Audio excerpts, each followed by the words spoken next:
ጠዋት ስንነሳ ብዙዎቻችን የምናደርገው የመጀመሪያው ነገር አንድ ስኒ ትኩስ ቡና መጠጣት ነው። ቡና ንቃት ይሰጠናል፣ ለስራም ያነቃቃናል ተብሎ ይታመናል። ነገር ግን የምትወስዱት ቡና በዝግታ ጤናችሁን እያበላሸው እንደሆነ ብታውቁስ? ሰውነታችን በጣም ብልህ ነው። የሆነ ነገር ስህተት ሲሆን ሁልጊዜ ምልክቶችን ይሰጠናል። ብዙዎቻችን ግን እነዚህ ምልክቶች እንደ ተራ ድካም ወይም ደግሞ እንደ ሌላ ህመም በመቁጠር ችላ እንላቸዋለን። ዛሬ በዚህ ቪዲዮ በሰውነታችሁ ላይ ካስተዋላችኋቸው ቡና መጠጣት በአስቸኳይ ማቆም አለባችሁ የሚሉ 8 ወሳኝና አስደንጋጭ ምልክቶችን እናያለን። ምናልባት አሁን እየታገላችሁት ያላችሁት የጤና ችግር መፍትሄው አንድ ሲኒ ቡና መቀነስ ብቻ ሊሆን ይችላል። እስከ ቪዲዮ መጨረሻ ድረስ አብራችሁን ቆዩ፣ ምክንያቱም 8ኛው ምልክት ብዙዎቻችሁ ፈጽሞ የማታውቁትና በቸልታም ያያችሁት ምልክት ሊሆን ይችላል። መልካም ቆይታ። አንደኛውና የመጀመሪያው ቡናን ማቆም እንዳለብን የሚነግረን ምልክት የልብ ምት መጨመር ነው።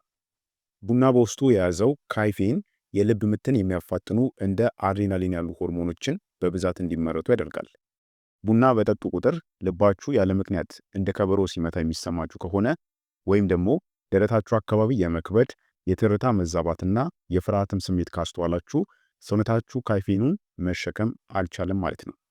ይህ ምልክት ካይፌን የልብን የኤሌክትሪክ እንቅስቃሴ በማወክ ለከፍተኛ የደም ግፊትና ለልብ ድካም መንስኤ ሊሆን እንደሚችል የሚጠቁም ቀዳሚ ማስጠንቀቂያ በመሆኑ ምልክቱ በታየ ቁጥር ቡናን በአስቸኳይ መቀነስ ወይም ደግሞ ሙሉ በሙሉ ማቆም ለጤናችሁ ወሳኝ ነው። ስለዚህ ይህ ቀዳሚው ምልክት ነው። ሁለተኛ፣ የእጅ መንቀጥቀጥና የመረበሽ ስሜት። ከፍተኛ የቡና ፍጆታ በማዕከላዊው የነርቭ ስርዓታችን ላይ ከፍተኛ ጫናን ይፈጥራል። ቡና በጠጣችሁ ቁጥር እጆቻችሁ ያለ ምክንያት ሲንቀጠቀጡ፣ ነገሮችን ለመያዝ ስትቸገሩ ወይም ደግሞ በሰውነታችሁ ውስጥ የመንቀጥቀጥ ስሜት የሚሰማችሁ ከሆነ ይህ ካይፌን የነርቭ ሴሎቻችሁን ከመጠን በላይ እያነቃቃቸው መሆኑን የሚያሳይ ግልጽ ምልክት ነው። ይህም ሁኔታ ከቀላል መረበሽ አልፎ የዕለት ተዕለት እንቅስቃሴያችሁን የሚያስተጓጉል ከሆነ ሰውነታችሁ በቃኝ እያላችሁ ስለሆነ ቡና መጠጣቱን በአስቸኳይ ማቆም ወይም ደግሞ በከፍተኛ ሁኔታ መቀነስ ይኖርባችኋል። በተለይ ደግሞ ከዚህ ስሜት ጋር ተያይዞ የሚመጣ ድንገተኛ የፍርሃትና የመቅበዝበዝ ስሜት ካለ የካይፌን መጠናችሁን ገደብ ማለፉን ያረጋግጣል። ሶስተኛ፣ የእንቅልፍ መዛባት። ቡና ጠጥታችሁ ሌሊቱን ሙሉ ጣራውን እያያችሁ የምታድሩ ከሆነ ወይም ደግሞ እንቅልፍ ወስዷችሁም እንኳን ቢሆን ጥራት የሌለውና በየሰዓቱም የሚቆራረጥ እንቅልፍ ከሆነ ይህ ሰውነታችሁ ለካይፌን ያለው መቻቻል እያበቃ መሆኑን የሚጠቁም ትልቅ ምልክት ነው። ካይፌን በሰውነታችን ውስጥ ካሉት የንቃት ሆርሞኖች ጋር በመዳቀል አእምሯችንን የእንቅልፍ ፍላጎት እንዳይሰማው የሚያደርገውን አዲኖሲን የተባለውን ንጥረ ነገር ስራውን ያግደዋል። ይህም ደግሞ ሰውነታችን ራሱን የሚያድስበትና የነርቭ ስርዓታችንም እረፍት የሚያገኝበት ወሳኝ ጊዜ ይነጥቀዋል ማለት ነው። መተኛት ብትፈልጉም እንኳን አእምሯችሁ ንቁ ሆኖ የሚረበሽበት ከሆነ ወይም ደግሞ ጠዋት ስትነሱ እንቅልፍ እንዳልጠገባችሁና እንደደከማችሁም የሚሰማችሁ ከሆነ የቡና ፍጆታችሁ ከጤናማው መስመር አልፏል ማለት ነው። ይህም ችግር እየተደጋገመ ከመጣና የዕለት ተዕለት ንቃታችሁን የሚነካ ከሆነ የቡና ሱሰኝነት ወደ ከፋ የጤና እክል ከመቀየሩ በፊት መጠጣቱን ማቆም ወይም ደግሞ በከፍተኛ ሁኔታ መቀነስ እንዳለባችሁ የሚጠቁም ወሳኝ ምልክት ነው። አራተኛ፣ የምግብ መፈጨት ችግርና የቃር ስሜት። ቡና ስትጠጡ በደረታችሁ አካባቢ የሚሰማችሁ የቃጠሎ ወይም ደግሞ የቃር ስሜት ዝም ተብሎ የሚታለፍ ተራ ነገር አይደለም። ቡና በባህሪው ከፍተኛ አሲድ ያለው መጠጥ በመሆኑ የጨጓራችንን አሲድ መጠኑን ከመጨመሩም በላይ በጉሮሮና በጨጓራ መካከል ያለውን ጡንቻ በማላላት አሲዱ ወደ አፍ እንዲመለስ ያደርጋል። ይህም ደግሞ በጊዜ ሂደት ለከፋ የጨጓራ ቁስለትና ለጉሮሮ መቁሰል ዳርጎ ለምግብ መፈጨት ስርዓትም መዛባት ትልቅ ምክንያት ይሆናል።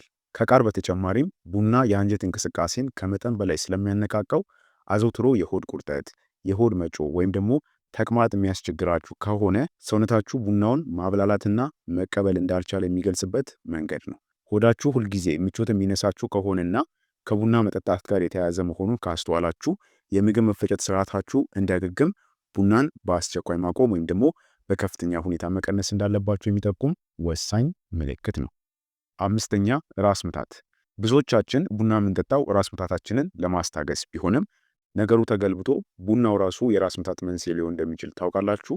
ቡና በውስጡ የያዘው ካይፌን በአንጎላችን ውስጥ ያሉ የደም ስሮችን የማጥበብ ባህሪ ያለው። ነገር ግን ቡና መጠጣታችን ስናቆም ወይም ደግሞ ሰዓቱ ሲያልፍ እነዚያ የደም ስሮች በድንገት ስለሚሰፉ በአንጎል ላይ ከፍተኛ ግፊትን ይፈጥራሉ። ይህም ለከባድ ለሚያስጨንቅ ራስ ምታት ይዳርጋል ማለት ነው። ይህ ማለት ግን ቡና ስላልጠጣው ነው ያመመኝ፣ ስለዚህ መጠጣት አለብኝ ማለት ሳይሆን ሰውነታችሁ በቡናው ላይ ሙሉ በሙሉ ጥገኝነት ፈጥሯል ማለት ነው። ይህም የራስ ምታት ስሜት በየቀኑ የሚደጋገም ከሆነና ያለ ቡናም መንቀሳቀስ የማትችሉበት ደረጃ ላይ ከደረሳችሁ አእምሯችሁ በካፌን ተጽዕኖ ስር መደበቁንና ነፃ መውጣት እንዳለበትም የሚጠቁም ትልቅ የማስጠንቀቂያ ደውል ነው። ይህንን ምልክት ካያችሁ የቡና ፍጆታችሁን በአስቸኳይ መቀነስ ወይም ደግሞ ሙሉ በሙሉ ማቆም ለረጅም ጊዜ ጤናችሁ ወሳኝነት አለው። ስድስተኛ፣ ከፍተኛ የድካም ስሜት። ቡና የምንጠጣው ንቁ ለመሆንና ኃይል ለማግኘት ቢሆንም ቡናውን በጠጣን ቁጥር በጥቂት ሰዓታት ውስጥ ድንገት ከፍተኛ የሆነ የድካም ስሜትና ዝልፍልፍ ማለት የሚያመጣብን ከሆነ ይህ ትልቅ የሆነ የማስጠንቀቂያ ምልክት ነው። ካፌን በሰውነታችን ውስጥ የሚገኘውን የተፈጥሮ ኃይል ከመጨመር ይልቅ ለጊዜው የድካም ስሜትን የሚደብቁ ሆርሞኖችን ብቻ ነው የሚያነቃቃው። አንዴ የካፌኑ ኃይል ሲለቅ ግን ሰውነታችን ከመጀመሪያው በበለጠ ሁኔታ ይደክመዋል። ይህም እንደገና ሌላ ቡና እንድንጠጣና በክፉ አዙሪት ውስጥም እንድንገባ ያደርገናል። ሁልጊዜ ጠዋት ቡና ካልጠጣችሁ መንቀሳቀስ የማትችሉ ከሆነ ወይም ደግሞ ቡና ጠጥታችሁ ትንሽ ቆይታችሁ የሚደክማችሁ ከሆነ ሰውነታችሁ በተፈጥሯዊ መንገድ ኃይል ማመንጨት አቁመዋል ማለት ነው። ይህም ደግሞ ለረጅም ጊዜ የሰውነት መዛባትና ለከፍተኛ ድካም ስለሚዳርግ የቡና መጠጣት ልማድን በአስቸኳይ መመርመርና ማቆም እንዳለባችሁ የሚያሳይ ግልጽ ምልክት ነው። ሰባተኛ፣ የደም ግፊት መጨመር። ቡና ከጠጣችሁ በኋላ የራስ ምታት፣ የጆሮ መጮህ ወይም ደግሞ የራስ ቅላችሁ አካባቢ የመወጠር ስሜት የሚሰማችሁ ከሆነ ይህ ካፌን የደም ግፊታችሁን በከፍተኛ ሁኔታ እየሰቀለው መሆኑን የሚጠቁም አደገኛ ምልክት ነው። ካፌን የደም ስሮችን የማጥበብና ልብንም የማጨናነቅ ባህሪ ስላለው በተለይ ቀድሞውኑ የደም ግፊት ያለባቸው ወይም ደግሞ ለግፊት ተጋላጭ የሆኑ ሰዎች ላይ ድንገተኛ የጤና መቃወስን ሊፈጥር ይችላል። ይህ ምልክት ዝም ብሎ የመጣ ነው ተብሎ ችላ ሊባል የማይገባው ነው። ምክንያቱም በየቀኑ የሚደጋገም ከፍተኛ የደም ግፊት ለልብ ህመም እናም ደግሞ ለሌሎችም ተያያዥ የጤና እክሎች መንገድ ሊከፍት ይችላል። ቡና በጠጣችሁ ቁጥርም ሰውነታችሁ እንደ ወትሮ ምቾት የማይሰጠውና የመታፈን ወይም ደግሞ የድካም ስሜት የሚጫጫነው ከሆነ የደም ግፊታችሁን መለካትና የቡና መጠጣት ልማዳችሁንም በአስቸኳይ ማቆም ወይም ደግሞ መቀነስ ይኖርባችኋል። አስታውሱ፣ ለአፍታ ንቃት ብላችሁ የምትጠጡት አንድ ስኒ ቡና የረጅም ጊዜ የጤናችሁ ጠንቅ ሊሆንባችሁ ይችላል። ስምንተኛ፣ የጥርስ መጎዳት እንዲሁም ደግሞ የሰውነት ድርቀት። ቡናን በብዛት መጠጣት በጥርሳችሁና በቆዳችሁ ጤንነት ላይ የሚያሳየው ምልክት ችላ ሊባል የማይገባው ነው። ቡና በውስጡ የያዘው ታኒን የተባለው ንጥረ ነገር ጥርስ ላይ የሚለጠፍና ቀለሙንም ወደ ቢጫነት የሚቀይር ከመሆኑም በላይ በጥርሳችሁ ላይ ያለውን ጠንካራ የውጭ ክፍል ኢናሜል የተባለው እንዲሸረሸር ያደርጋል። ቡና በጠጣችሁ ቁጥር ጥርሳችሁ የማቀዝቀዝ ወይም ደግሞ የመደንዘዝ ስሜት የሚሰማው ከሆነ ይህ አሲዱ ጥርሳችሁን እያዳከመው መሆኑን የሚጠቁማችሁ ግልጽ ምልክት ነው። በተጨማሪም ቡና የሰውነታችሁን ፈሳሽ የማስወጣት ባህሪ ስላለውም አዘውትራችሁ የምትጠጡት ከሆነ ቆዳችሁ የመድረቅ፣ ከንፈራችሁ የመስነጣጠቅ እንዲሁም ደግሞ አይናችሁ አካባቢ የመስመጥ ምልክቶችን ልታዩ ትችላላችሁ። ይህ ማለት ሰውነታችሁ ያለውን ውሃ በካፌን ምክንያት እያወጣ ነው ማለት ነው።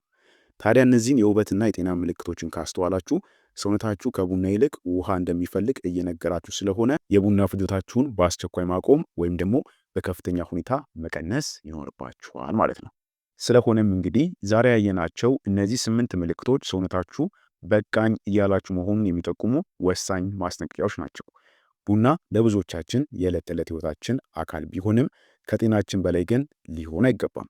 እነዚህ ምልክቶች በእናንተ ላይ እየታዩ ከሆነ ዛሬውኑ ውሳኔ ለመወሰንና የቡና ፍጆታችሁንም ለመቀነስ ትክክለኛው ጊዜ ነው።